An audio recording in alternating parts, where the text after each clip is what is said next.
Hello and welcome to Live with Holly. How is it going today? It is sometime in October and it's Wednesday and I'm live. I am here every single Wednesday at this time. It's 1 o'clock on the West Coast, which is where I am. And if you add 3, that's 4 o'clock on the East Coast. I'm finally getting this part down.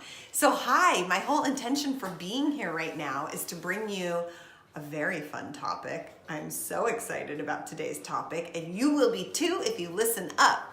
But also, the other point for me being here is to say hi. This is my opportunity to provide a free service to you right now. You have access to me for questions and comments. We can also just bullshit if you would like. But my Live with Holly every single week is an opportunity where I just want to show up and I want to make myself accessible to you for free. And so I really encourage you to chime in and say hi. Let's open up a conversation.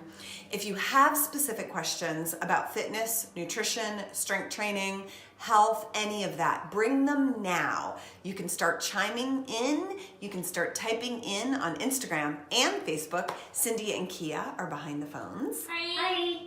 And they will be logging and taking note of all your questions and comments. So feel free. What are your questions? What do you want to talk about? What are you confused about under the domain of fitness, nutrition, and strength training, and women, because that's pretty much all I'm about right now. I am going to be talking about a very specific topic, which I think is ridiculously important and so completely misunderstood and abused these days in the world. And that is why I'm dedicating a whole Live with Holly to this topic. So I'm so excited. So yes, you can bring your questions and comments relevant to the topic. And if you just have something that's off color or off topic, you can bring that as well. And when we take the time, we will check in and say hi. So every Tuesday, that was yesterday, I send out a free email update to the people on my exclusive list. If you're not on it, you'll want to get on it because every Tuesday I share very specific exclusive content that I don't put on the blog, that I don't share here. I legitimately share my best of my best information for my email update list. And this is why I do it. As a bona fide expert in my industry. I've been here for now 25 years, guys. I have seen the health and fitness and nutrition industry from every angle for the past 25 years. That's a long time. I also have a degree in exercise physiology and nutrition. I'm a CSCS, that stands for Certified Strength and Conditioning Specialist. I'm credentialed, I have a lot of experience.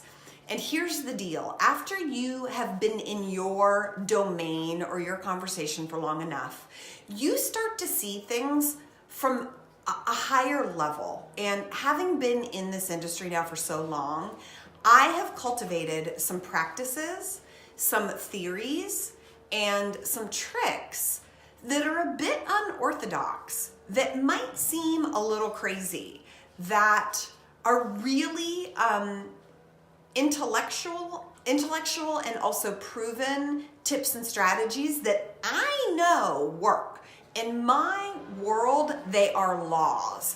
But out there in the world, some of the things that I talk about could be subject to criticism or people raising an eyebrow or saying WTF.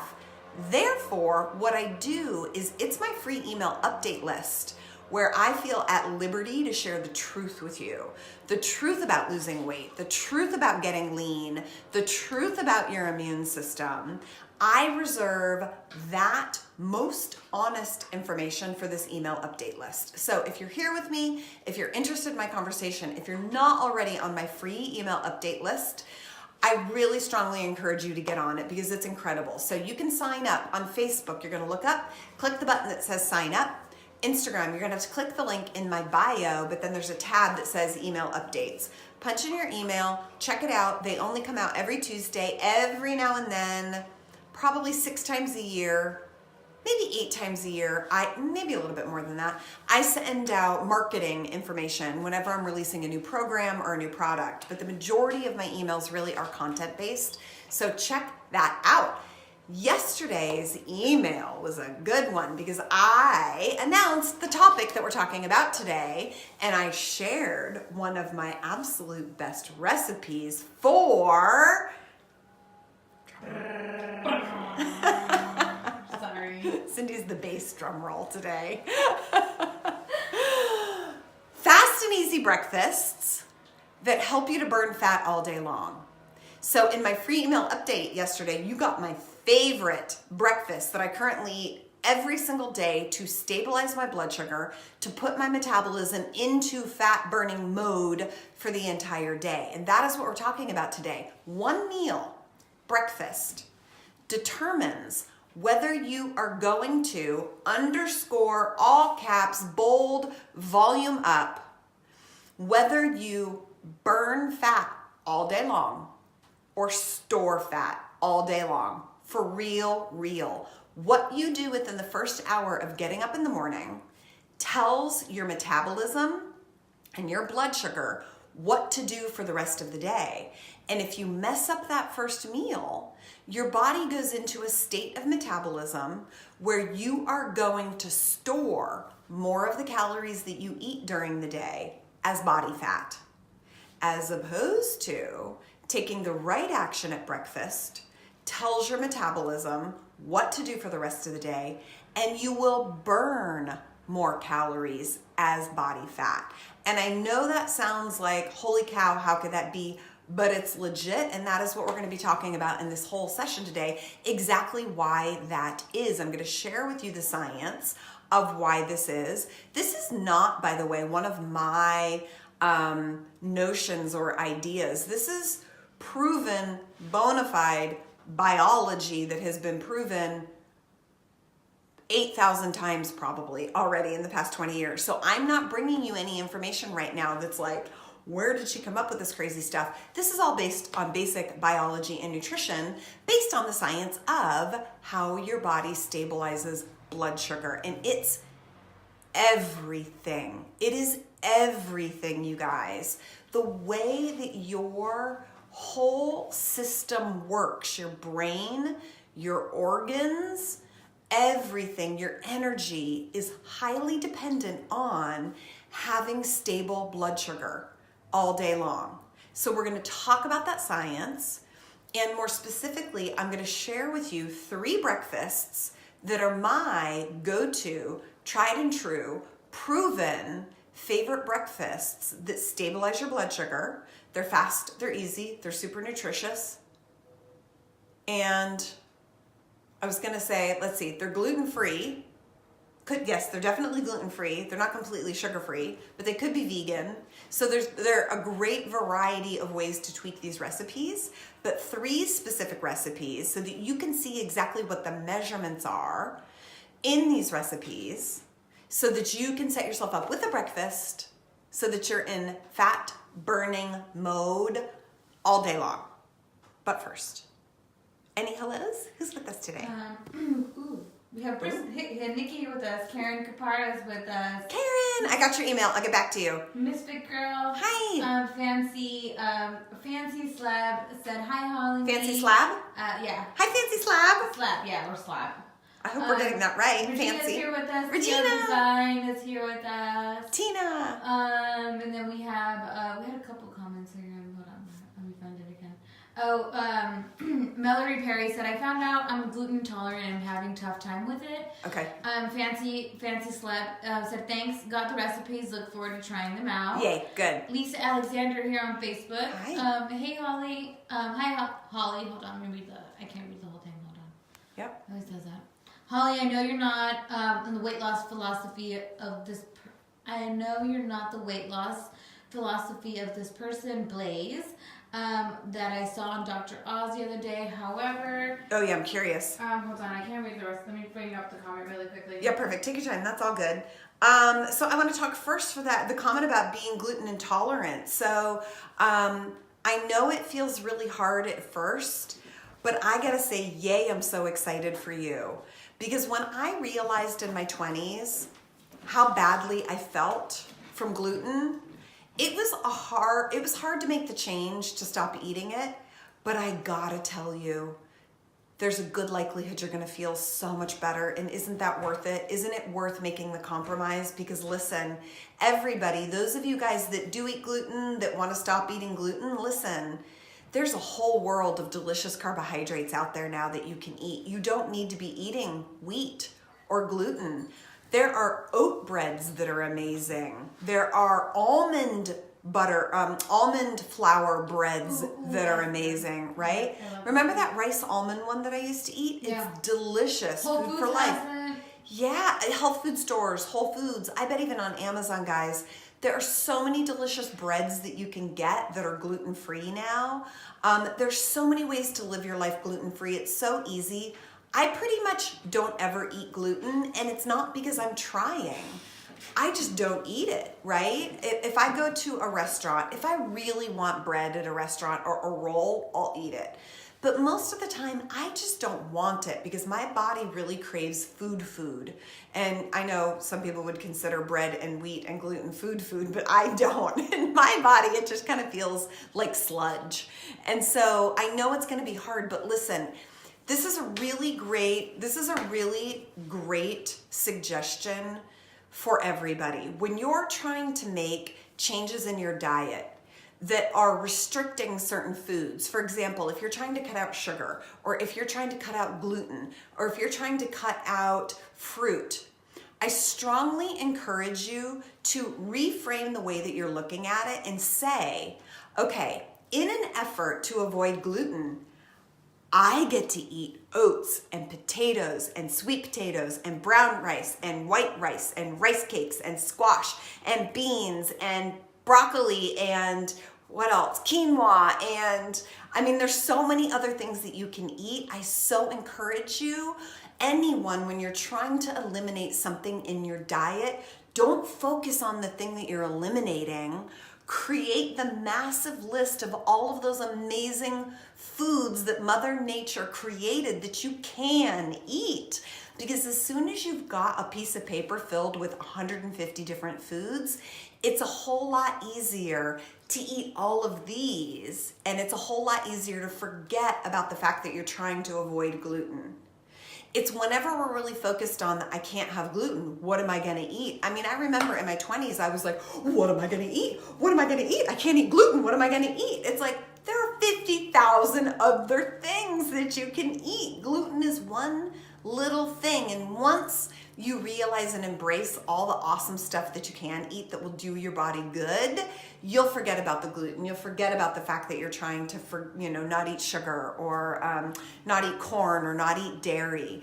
But you just have to find a substitute, and that is the key to all behavior change. Is if you're trying to quit something, you got to have something else that is its alternative, its substitute, and that substitute has to be something that you love as close to equal as possible. And I know that's really, really, really hard.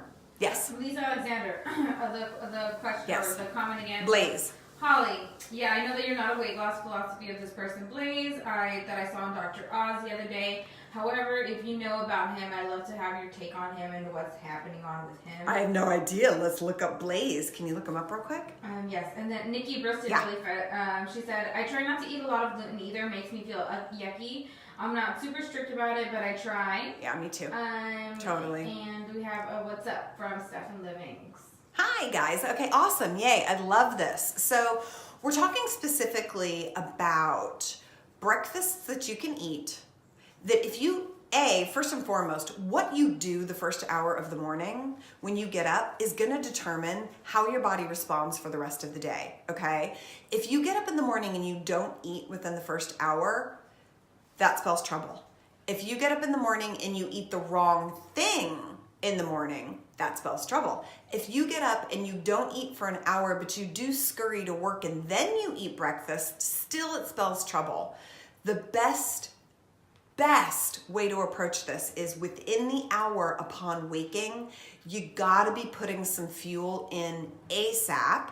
That's rule number one. Rule number two is, while that rule is important, rule number two is equally important, and that is what you eat during that first hour of waking really determines what your blood sugar is going to do. So some people would get up and eat, I met with a client earlier this week and she had a hard-boiled egg for breakfast. And that was a success for her because she hit rule number one, she ate. And that is true, that's better than nothing. However, it really is important that you're constructing a meal or a small mini meal that includes a balance of protein, fat, and carbohydrates. You really do need all three within the first hour of waking up in order to properly stabilize your blood sugar.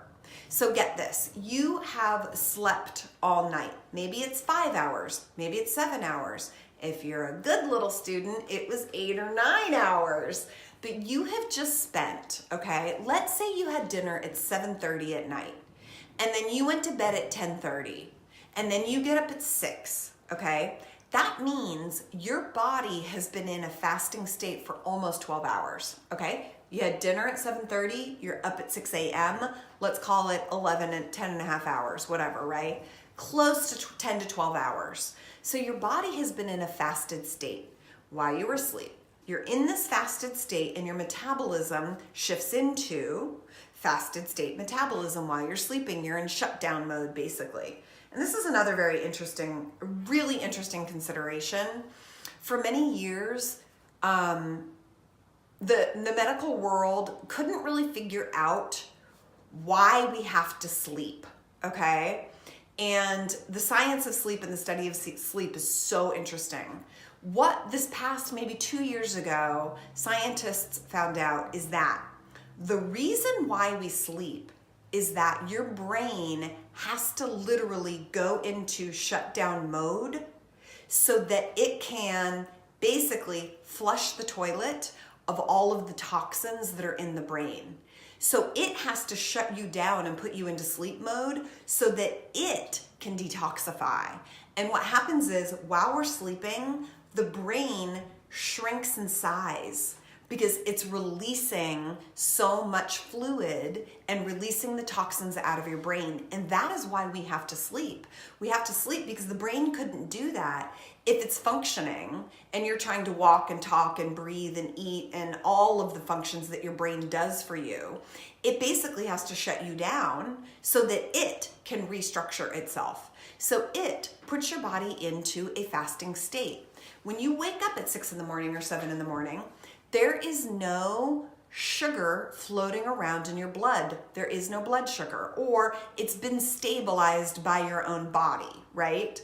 But your body's blood sugar levels are low in the morning because you haven't had any food.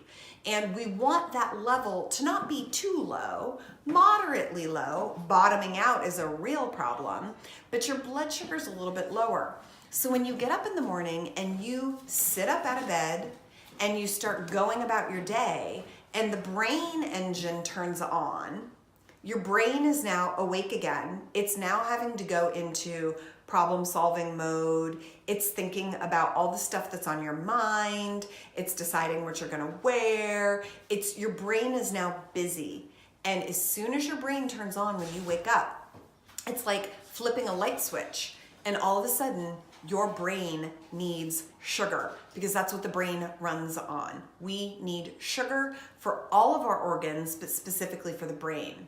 So when you get up in the morning and you get going, okay, and the light switch goes on and the brain is up and running, if you don't put sugar in, and I'm not saying drink sugar, but if you don't put carbohydrates into your body, this engine doesn't have its fuel. But it's gonna make its fuel because it has to survive. So what's gonna happen is your brain is like, okay, there's no carbohydrates floating in my body right now, but I need them. So what I'm gonna do is I'm gonna steal some carbohydrates in the form of glycogen from your liver.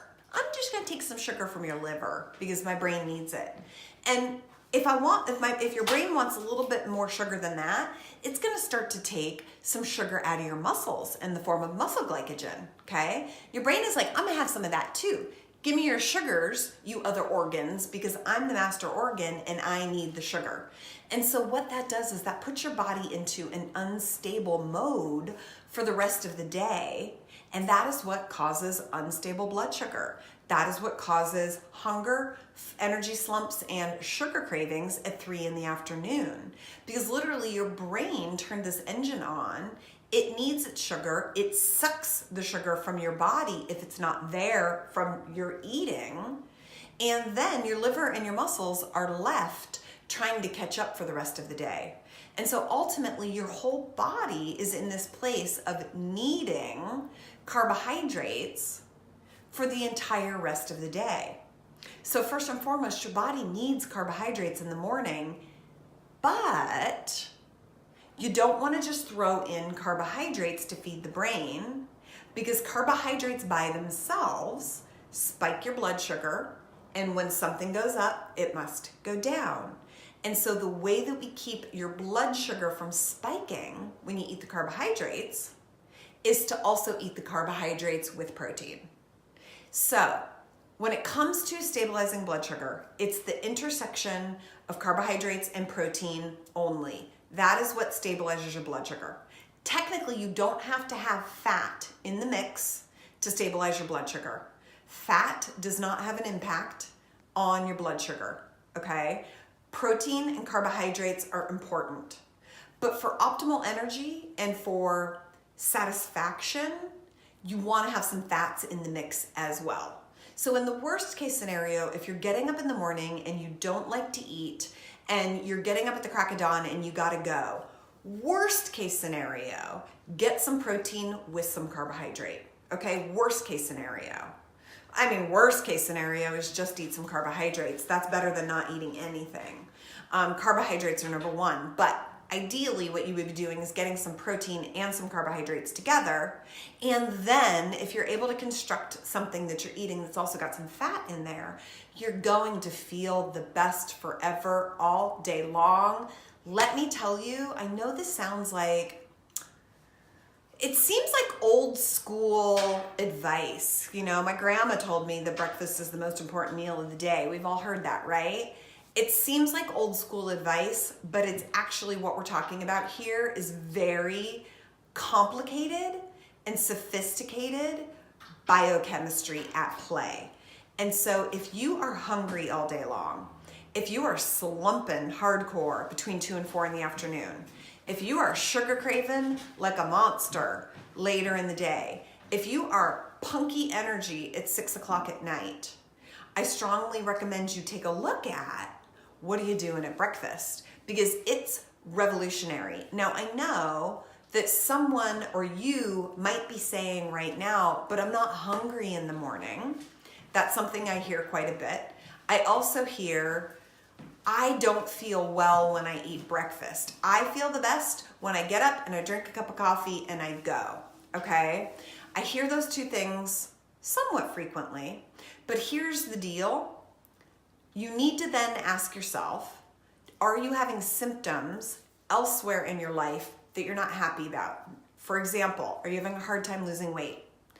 For example, do you deal with energy slumps? Do you have poor results from your workout program? Are you feeling weak in the gym? Are you having a hard time adding muscle? Are you so exhausted at 6 o'clock at night? Like I said, are you dealing with sugar cravings, hunger cravings, crankiness issues, right? If you have any of that, I would strongly recommend that you consider looking at your breakfast, because even though you're waking up, if you don't feel hungry in the morning, that doesn't mean you don't need fuel. So in our modern times, most of us, most people do not have an accurate sense of hunger and appetite, okay? So you need calories whether you are hungry or not. And hunger is actually not a good indication of your caloric need. Because if your blood sugar is out of whack, you're going to be far hungrier than the actual calories that you need. Does that make sense? So if your blood sugar is unstable, what happens is your body is going to say, we need to eat, we need to eat, we need to eat, far beyond the actual calories that your body truly needs. And that right there is one reason why a lot of people have a hard time. That is one reason why, if you've struggled to lose weight, that is a common thing that I see, is that people are trying to eat according to their hunger. And it's not an accurate reflex unless you have been following me for a long time and you have been macroing yourself and you're really, really stable. When you get super duper stable, you can then listen to hunger as a need for calories. But unless you're super stable, unless you're macroing out every single meal, even me, and I'm pretty sophisticated, guys, within my day-to-day practices, even with me, my hunger cannot determine the calories that I need, because a lot of times I don't want to eat. That's a little sort of behind the scenes that you may not know about me. A lot of times, at least twice a day, I do not want to eat. I mean, ugh. But there are times that I have to swallow it down and get it in, because I know that if I don't, my blood sugar is going to get out of whack. And I know that my body needs a certain amount of calories in the day, regardless of my appetite. Questions and comments? Yes. We have a question from Fran. Fran Bass? No, Fran, a celeb. Okay. Oh, you know what? I think it is Fran. That is her. Is it? Yeah. Yay! Because I think she's cycle. What are the last few? SL? It is. It's cycle bath. So it is. It's Fran. Yay! Hey, it's Fran. If I'm going to work out first thing in the morning, would a pear shake with a protein and kale or spinach be okay as fuel? A what shake? A pear shake? A pear. You know the brand Pear, I think.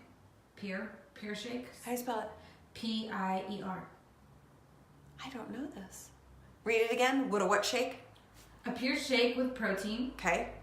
Maybe a pure shake. That's what I'm saying. Oh, maybe. But Pure protein. Pure protein shake. Maybe. Okay. But with kale. With protein and kale or spinach be okay as fuel. I don't know. So here's the deal. Hi, Fran. Guys. She should have said power shake. Okay. All right. So power shake. I think I got it. So everybody welcome Fran. Fran has just joined the comeback. I'm so happy to have you in with us. So here's the deal. Absolutely, a protein shake is a great option, especially if you're up and out early and working out in the morning. Definitely. What's important, Fran, is that yes, there's protein. I love the kale. I love the spinach. Amazing. Okay. Spinach and kale really don't provide a lot of carbohydrates. So put your spinach and your kale in, but you're also going to make sure that something is in your protein shake that is a source of carbohydrates. So I don't know the protein that you're using. The protein that you're using might have carbohydrates in it.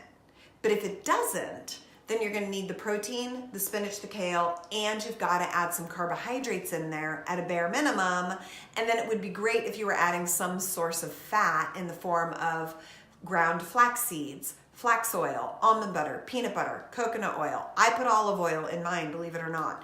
It could be avocado. It could be any form of a fat.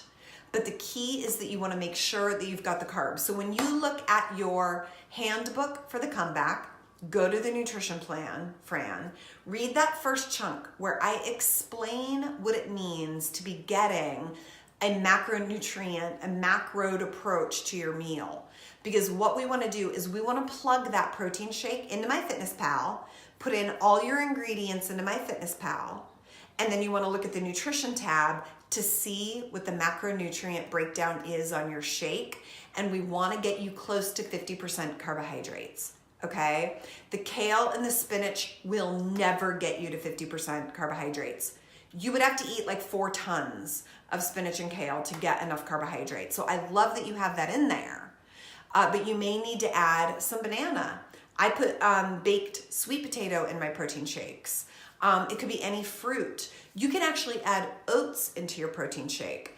You could add some maple syrup. You could add some honey. What else could you add for carbohydrates in a protein shake? That's everything. Sweet potato. Your oat milk. Oat milk. Oat milk. Oat milk is a great option for carbohydrates in a protein shake. Or sometimes I'll put some strawberries in there. Strawberries. A banana. Banana. Any kind of fruit. Pineapple, anything. But you're going to want to get a strong enough source of carbohydrates so that that protein shake has 50% carbohydrates, okay? So I love that Fran asked this question, everyone listening. And as I said, Fran is a new member in my coaching program, The Comeback. Inside of The Comeback, when you join The Comeback, you get a 60-page handbook where I explain our approach to nutrition in The Comeback. According to that programming, I am having the members of my community eat 50% carbohydrates. Today, what we're talking about on Live with Holly, just so you hear me loud and clear, it's not that everybody needs to eat 50% carbohydrates. At a bare minimum, in order to stabilize your blood sugar,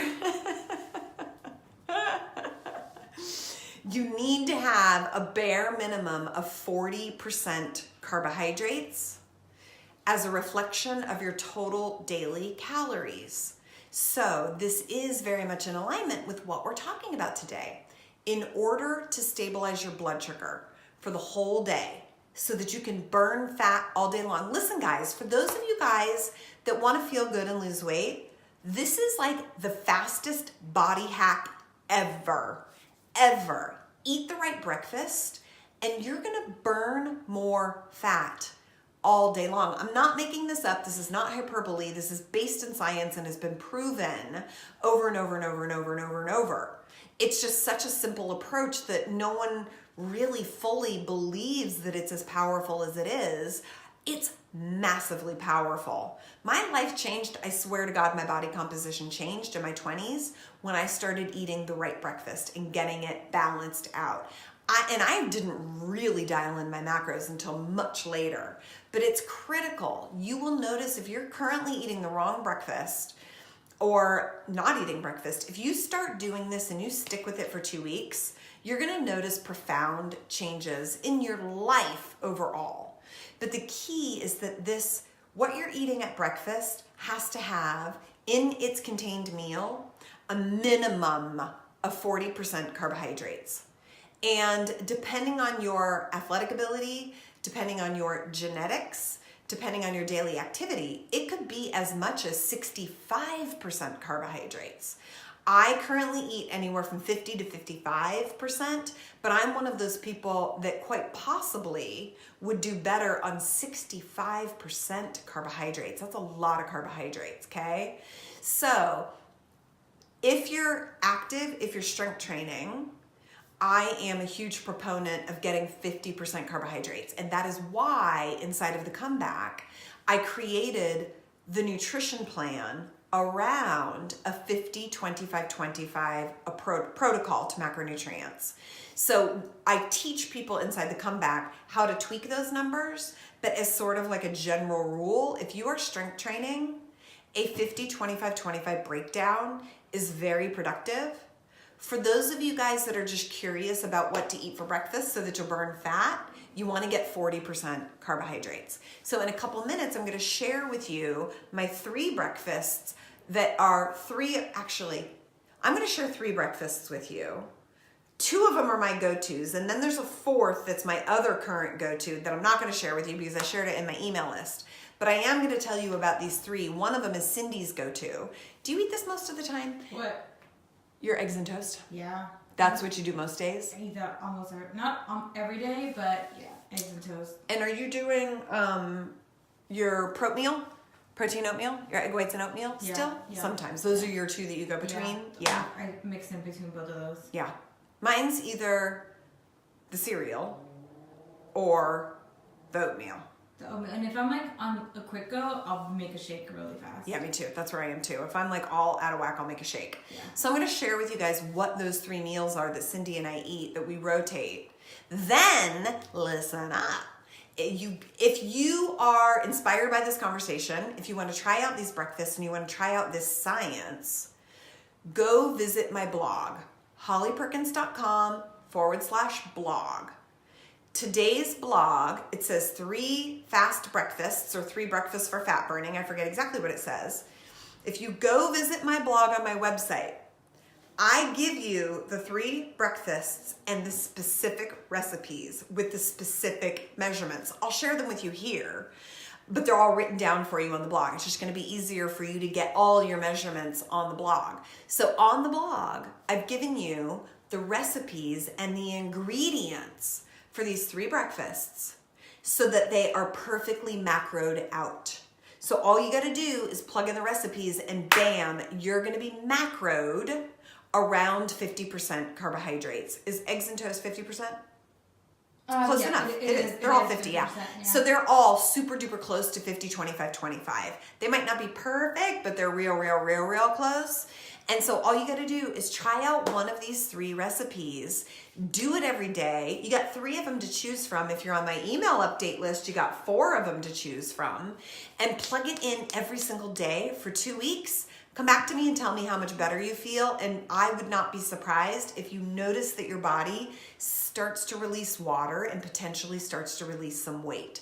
This is powerful science that I'm talking about. You know me, I don't bullshit. And so I hope you'll go check out the blog. So on Facebook, we're gonna add a link in the description of this feed. Right on this feed, there's gonna be a link. Can you do that on there now? Directly to today's blog.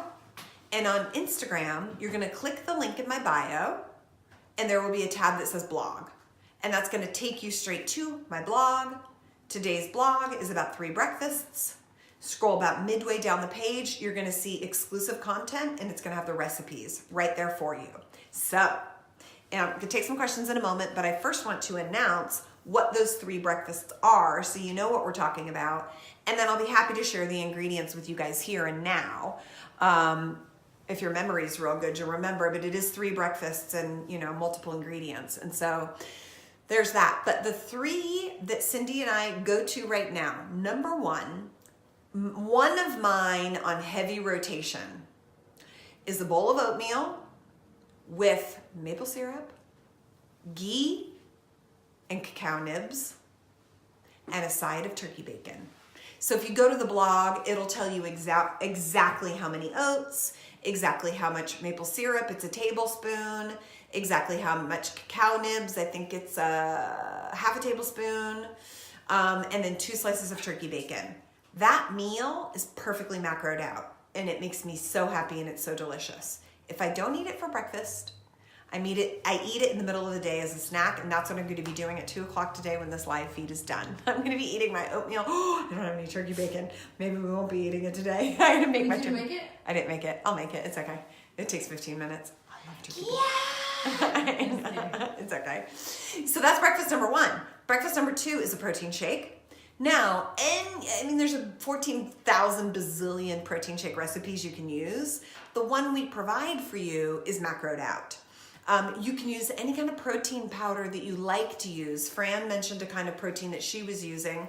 I don't know exactly what kind of protein, or if that's a pre-made or if it's a powder or what it is exactly, but you can use any protein that works for you in protein shakes. The one thing that you want to remember is that when you're buying a protein powder on the market, there's 2 kinds of protein powders. One is what we call an isolated protein product.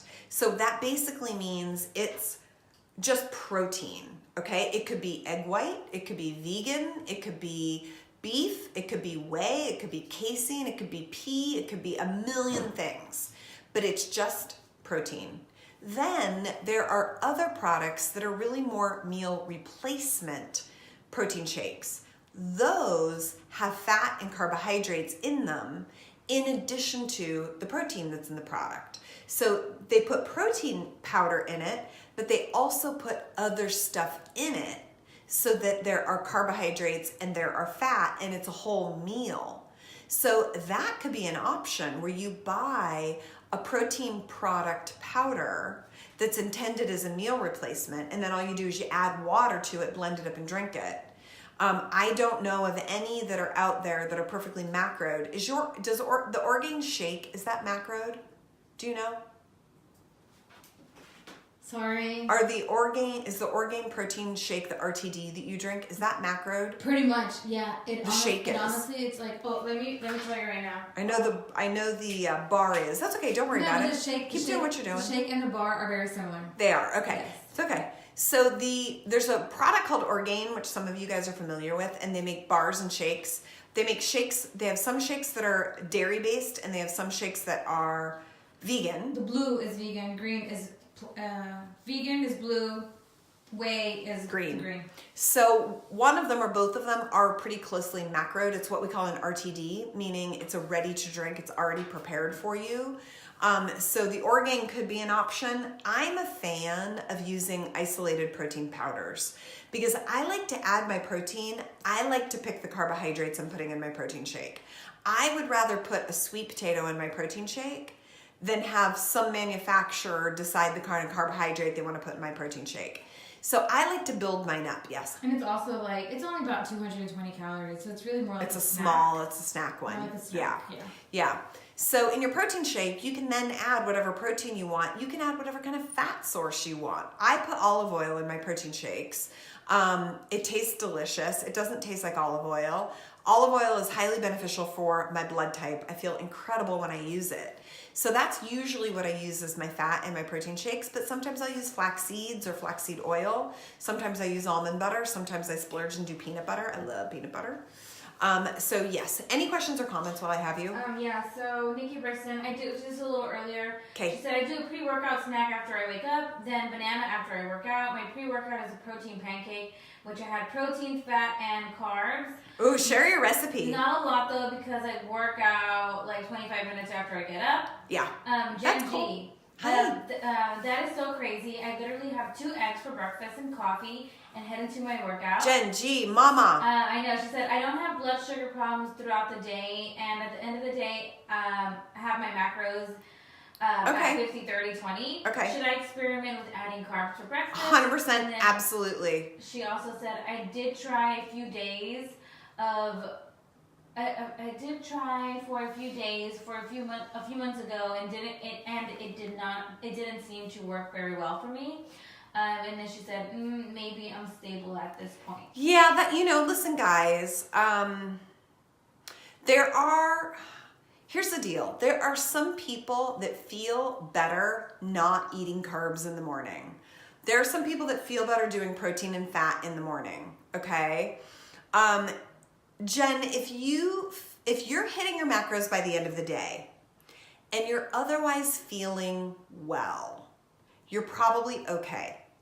But I know that you are on a journey of weight loss, and I know for a fact that the only way to truly stabilize your blood sugar is to have this conjunction of protein and carbohydrates. We could get really high into some of the science around ketogenic eating, and I still just don't buy it. The human body has to have a certain amount of carbohydrates in order to really accurately stabilize your blood sugar. Otherwise, your body is just zapping your muscle and liver glycogen. So I would say, Jen, consider experimenting for a month. And it might be that you have to find the breakfast that has the right macros and the right ingredients for you. So for example, most mornings, the majority of the mornings, I cannot do a protein shake. There's something about a protein shake because of what we call, it's got an increased surface area because it's a liquid. It doesn't stabilize me for the majority of the day, even if it's macroed perfectly. I can do it in the middle of the day, but I don't do a protein shake most days. I only do my protein shake maybe once a week when I'm up super early or out really early. So some of us do better on certain food items, even if they are macroed. So it's possible that in the past when you were trying to do a macroed breakfast, maybe there was a food like toast that your body doesn't like, right? Or maybe your body doesn't like oatmeal. Maybe you would do better on a protein shake that's macroed. I don't know, but I would say give it a shot for a period of time to see, can you get your breakfast macroed? So in fact, we have a very brilliant and genius recipe for you on the blog today, which is Cindy's go-to. Just like you, she does 2 eggs, 2 pieces of toast? 2 pieces of toast. 2 pieces of toast and some type of fruit. Some type of fruit. And if I don't use fruit, She uses like a fruit butter. Yeah, but right? I can't have more. I know, it's so sad. Yes, a fruit butter. Or like a fruit spread. And I try a sugar-free fruit spread. Yeah, I try to find a spread that literally is just that fruit. Exactly. So basically, Jen, you could consider taking your 2 eggs, adding to it, and turning it into a bigger meal that's macroed out. Now, the calories might be too high for you because that can also, like some of us do better with smaller breakfasts. I have to have a monster breakfast. I eat like a 500 or 600 calorie breakfast. Not everybody is best that way. You do need at a bare minimum of 200 to 300 calories, but it could turn into 1 egg, a piece of toast with some fruit. That might be perfectly macroed for you. It probably is. But I would suggest, yes, try finding some kind of breakfast that's macroed out. Do it for a month and see how you feel.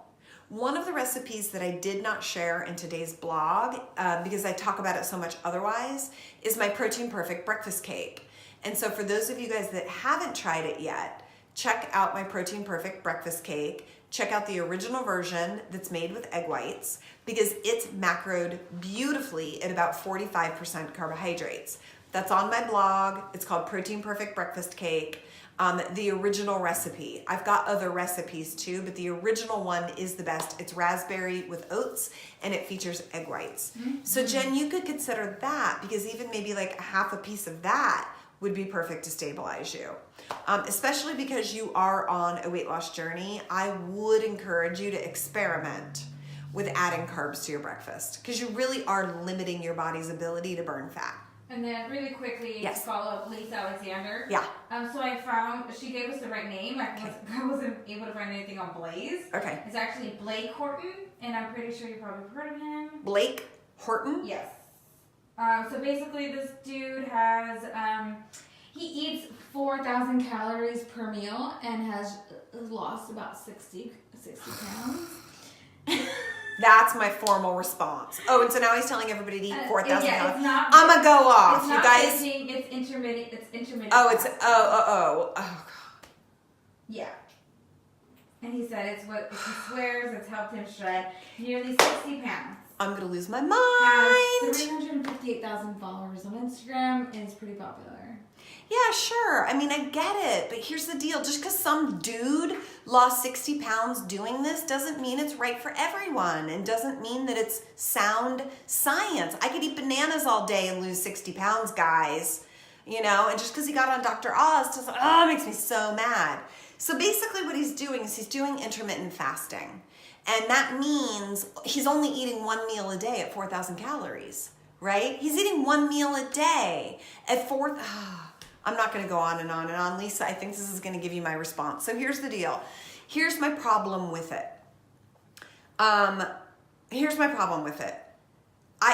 There is research to support this approach. 100%, I'm not saying it doesn't work, right? It worked for this guy. He's got 350,000 followers. There is legitimacy to this approach, okay?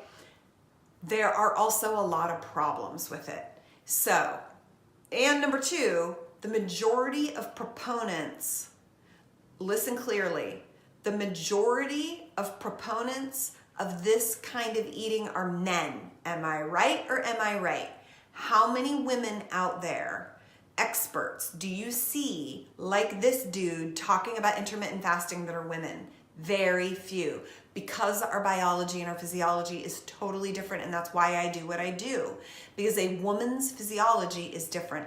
There are not a lot of bona fide experts out in the world, and I don't know if this guy is bona fide or not. I need to look up his credentials.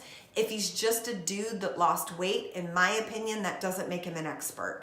If he's got some credentials, if he's got a certification, if he's educated, if he's been doing it for a while, okay.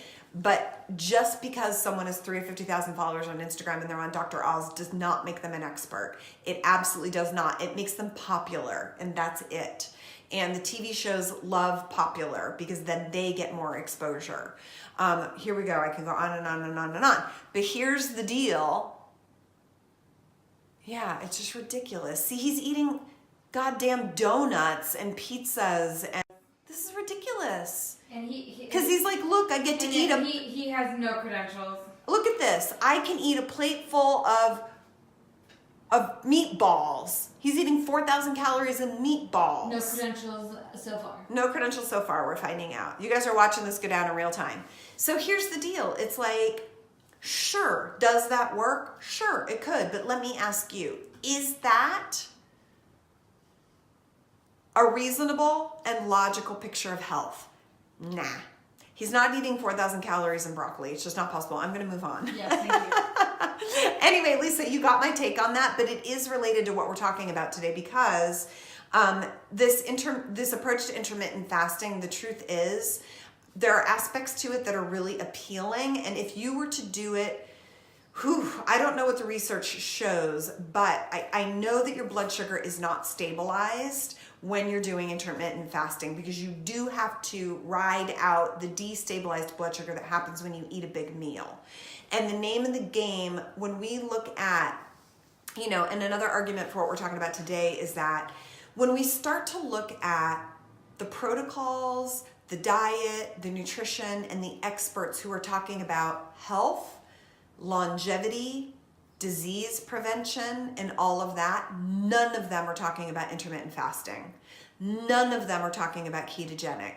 So we know for optimal health, for optimal wellness, for disease prevention, for optimal aging, for optimal nutrition across the board, we know the best way to go about it is along the conversation of what I'm talking about. And that's one of the reasons why this is the approach that I stay with, because I know that if I can get you healthy and I can get your blood sugar stabilized, your energy is going to be better and you're going to release weight.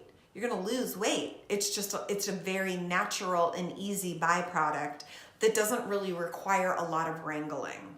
So what we're talking about today is 3 breakfasts that really turn your body into fat burning mode. I give you the specific recipes, the exact ingredients on my blog today, hollyperkins.com/blog, 3 fast breakfasts for fat burning. Check out the blog for those recipes. So one of them, which I just shared a moment ago with Jen, Cindy's favorite is 2 eggs, 2 pieces of Ezekiel toast, and some serving of a fruit. And for a long time, she was using like a sugar-free tart cherry butter, which was her favorite. So some of those fruit spreads that are out there, or fruit butters that are out there, are awesome. You just want to get one that doesn't have sugar. Listen, I don't have a problem with sugar, but it really is best to be trying to get your carbohydrates just from fruit and food rather than sugar. And so I am a proponent of spreadable fruits, but that is a perfectly macroed breakfast. 2 eggs, 2 pieces of Ezekiel toast works out perfectly, and then some fruits, probably a tablespoon of fruit spread. Perfectly macroed out. My current favorite is the oatmeal with turkey bacon. Check out the recipes on my blog. And then the third was a protein shake. And the thing I really love about protein shakes is whip out your MyFitnessPal, punch in your ingredients, tinker with it until you get it at the perfect amount of macronutrients. Because then you can use the protein powder that you like. You can use the fat sources that you like. You can use the carbohydrate sources that you like. For example, I'm kind of over bananas. My body doesn't love bananas these days, so I don't like to put a banana in my protein shake. I love to put oats. I love to put cooked sweet potato is usually what I put in my protein shake. For a time, I was using fresh pumpkin, like canned pumpkin, I would put into my protein shake. I know, Cindy gave me an ugh. Look, people love pumpkin. I know. People love it. I don't love pumpkin. Me either. I know, there's not too many of us out there, but I don't do the whole pumpkin fall thing craze. That, this whole pumpkin spice latte that everybody goes bonkers over at Starbucks. I got no interest in that. But you could create a pumpkin spice protein shake. Those of you guys that love pumpkin, throw in some pumpkin, throw in some cinnamon, some nutmeg, some oats. Oh my God, that would be that actually makes me want delicious. It sounds delicious, right? It'd be totally yummy. And then if you use egg white protein powder, or for those of you guys that are okay using whey protein powder, or even vegan protein powder, delish. I think pumpkin is beneficial for me. Yeah, it's not for me. It's an avoid for me. But you could do that. Throw it into a protein shake with some oats. How do I cook pumpkin? No, you buy it in a can. Canned pumpkin. Yeah, you can get like organic canned pumpkin at Whole Foods. It's got nothing else in it. It doesn't have anything in it. But I might just do that. And then you just take a scoop of it and throw it in. It's amazing. Okay. Yeah, it's delicious. I mean, you'd probably be throwing in like a third of a can into your protein shake. Okay. To hit the macros. Yeah. Questions and comments? Yes, we have one over here on Instagram. Find Peace with Food said, "Thank you, Optimal Health, not just weight loss. Yes. That guy cannot sustain that lifestyle." Yeah. And then over here it's on really true. Facebook, We have a hi, Holly from Natalie Sorrell. Hi, Natalie. She also said, I love egg whites with toast Yes. for breakfast, high Yes. protein, Yes. carbs, and some fat from a bit of butter on the toast. Amazing, amazing, amazing. That's perfect. I Yes. love that. Genji, okay, thanks, Holly. Probably had to give it more of a shot. Yeah. And then Lisa Alexander, I expected that to poke more holes in on TV. And Totally. The show headlines was misleading. Yeah. Ginger Stack, I love the pumpkin in my protein shake. And last one, Natalie Bladon said, I did keto for a while and it made me very sick. Yeah, very sick. And guys, just while I have you here, let's talk for a moment about this whole low carb keto thing. If you know me at all, you know I'm really not a fan of it. That being said, I believe that offline, I'm actually really balanced in all of my theories and sciences and approaches. And the truth is, you might benefit from a short phase of low carb eating, right? I don't really have a problem with keto and low carb eating. The problem is most people turn it into a lifestyle.